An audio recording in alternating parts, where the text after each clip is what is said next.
सभी को सादर जय श्री राम, जय श्री कृष्ण। आज हम आंवला एकादशी का महात्म्य, व्रत की विधि, उद्यापन की विधि और कथा सुनेंगे। फाल्गुन मास के शुक्ल पक्ष में जो एकादशी होती है वो आंवल की एकादशी होती है, जिसे हम आंवला एकादशी भी कहते हैं। आंवला एकादशी के दिन जब व्रत करते हैं तो दसवीं के दिन शाम को हमें भोजन नहीं करना चाहिए। सूर्यास्त के बाद भोजन नहीं करना चाहिए और एकादशी के दिन सुबह सूर्योदय से पहले जागकर अपने शौच आदि कार्यों से निवृत्त होकर नहा धोकर विष्णु भगवान की पूजा करनी चाहिए और आंवले की पूजा करनी चाहिए। आपके पास आसपास में आंवले का पेड़ हो तो आंवले के पेड़ की पूजा कीजिए।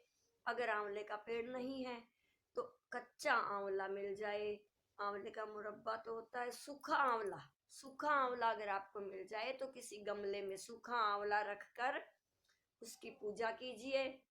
फल फूल धूप दीप रोली मोली चंदन चावल जैसा हम पूजा करते हैं, आंवले की पूजा कीजिए, विष्णु भगवान की पूजा कीजिए और आंवले का दान भी करना चाहिए।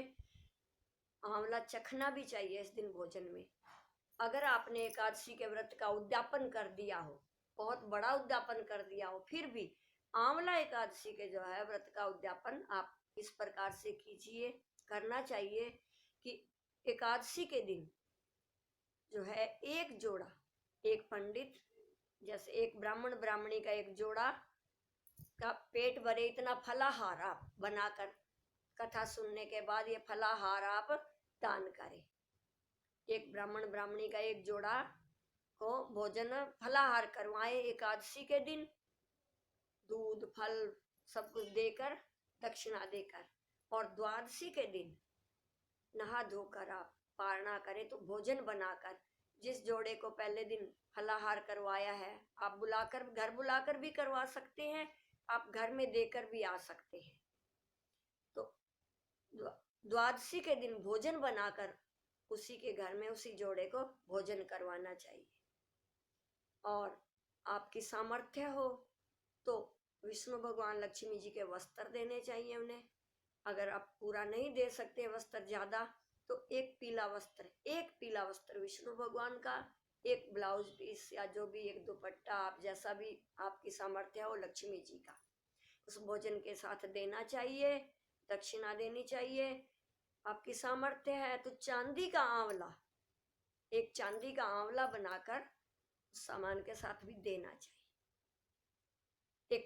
चांदी का आंवला तो एकादशी के दिन देना चाहिए, द्वादशी के दिन ये अन्न का भोजन जो है दान करना चाहिए।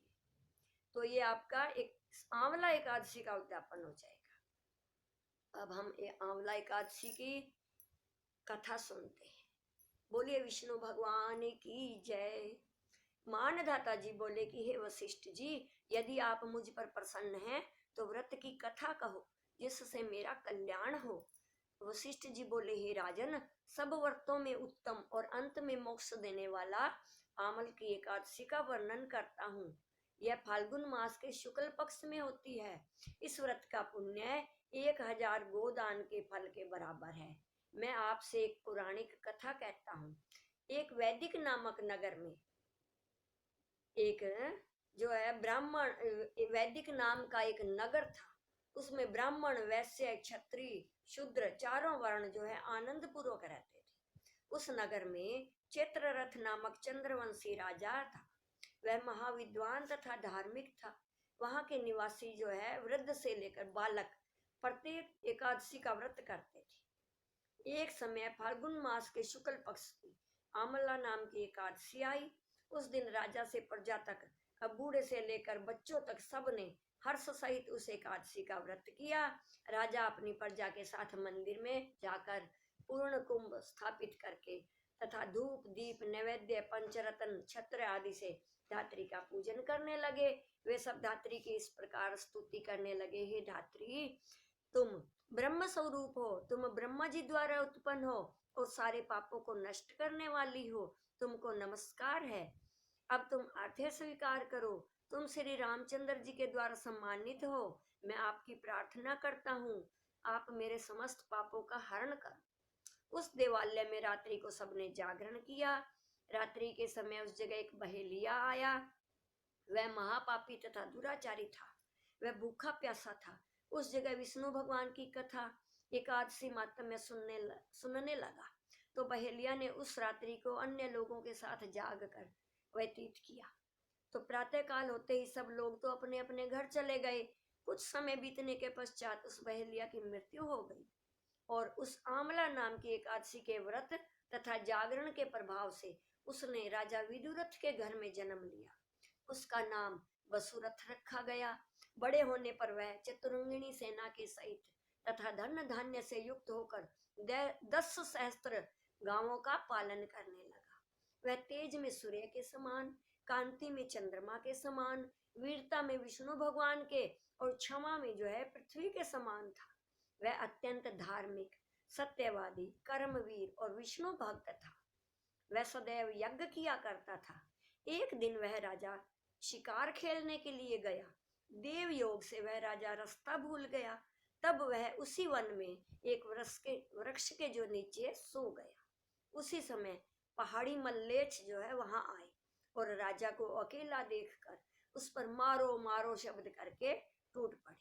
वह मल्लेच्छ कहने लगे कि इस दुष्ट राजा ने हमारे संबंधियों को मारा है और कईयों को देश से निकाल दिया है, अतः इसे अवश्य ही मारना चाहिए। ऐसा कहकर वह मल्लेच्छ राजा पर अस्त्र शस्त्र का प्रहार करने लगे। उनके अस्त्र शस्त्र राजा के शरीर पर गिरते ही नष्ट हो जाते और राजा को पुष्पों के समान प्रतीत होते। उन मल्लेच्छों के अस्त्र शस्त्र उल्टा उन पर ही प्रहार करने लगे, जिससे मल्लेच्छ मूर्छित हो गए। उस समय राजा के शरीर से एक दिव्य स्त्री प्रकट हुई, जो अत्यंत सुंदर तथा सुंदर वस्त्रों तथा आभूषणों से अलंकृत थी। उसकी भ्रुकुटी टेढ़ी थी, आंखें लाल लाल अग्नि निकल रही थी। वह मल्लेच्छों को मारने दौड़ी और समस्त मल्लेच्छों को काल के गाल में पहुंचा दिया। अब राजा जब जगा तब इन मल्लेच्छों को मरा हुआ देखकर सोचने लगा कि मेरे इन स्त्रियों को किसने मारा। जब वह राजा ऐसा विचार कर रहा था तब ही आकाशवाणी हुई और आकाशवाणी में आवाज आई, कहने लगी कि हे राजन, इस संसार में तेरी विष्णु भगवान के अतिरिक्त और कौन रक्षा कर सकता है। तू विष्णु भगवान का भक्त है, हर एकादशी का नियम से पालन करता है, व्रत करता है। विष्णु भगवान ही तेरी रक्षा कर सकते हैं। इस आकाशवाणी को सुनकर राजा अपने नगर को वापिस आ गया और सुख पूर्वक राज करने लगा और अपनी नगरी में डुंडी फिरवाई कि सभी बच्चे बूढ़े, पहले से ही नियम था उस राजा के, तो सभी करते थे, पर भाई कोई बीमार भी है वो भी कोई अन्न का ग्रहण नहीं करेगा, फलाहार लेगा। सभी नियम पूर्वक एकादशी का व्रत करेंगे। अब सभी प्रजा और भी अच्छी तरह से नियम पूर्वक व्रत करने लगी और राजा सुख पूर्वक राज करने लगा। महर्षि वशिष्ठ जी बोले, हे राजन, यह सब आमला एकादशी के व्रत का प्रभाव था। जो मनुष्य इस आमला की एकादशी का व्रत करते हैं वे सब प्रत्येक कार्य में सफल होते हैं और अंत में विष्णु लोक को जाते हैं। इसलिए आमला एकादशी का व्रत सभी को करना चाहिए। बुजुर्ग, बूढ़े, बालक, जवान सभी को करना चाहिए। अगर कोई रोगी है कम से कम उसको अन्न का त्याग तो जरूर करना ही चाहिए। जितना बन सके रात्रि जागरण करना चाहिए, 12 बजे तक तो जरूर करना ही चाहिए। ये आंवला एकादशी का महात्म्य विधि और आपने कथा सुनी। बोलिए विष्णु भगवान की जय।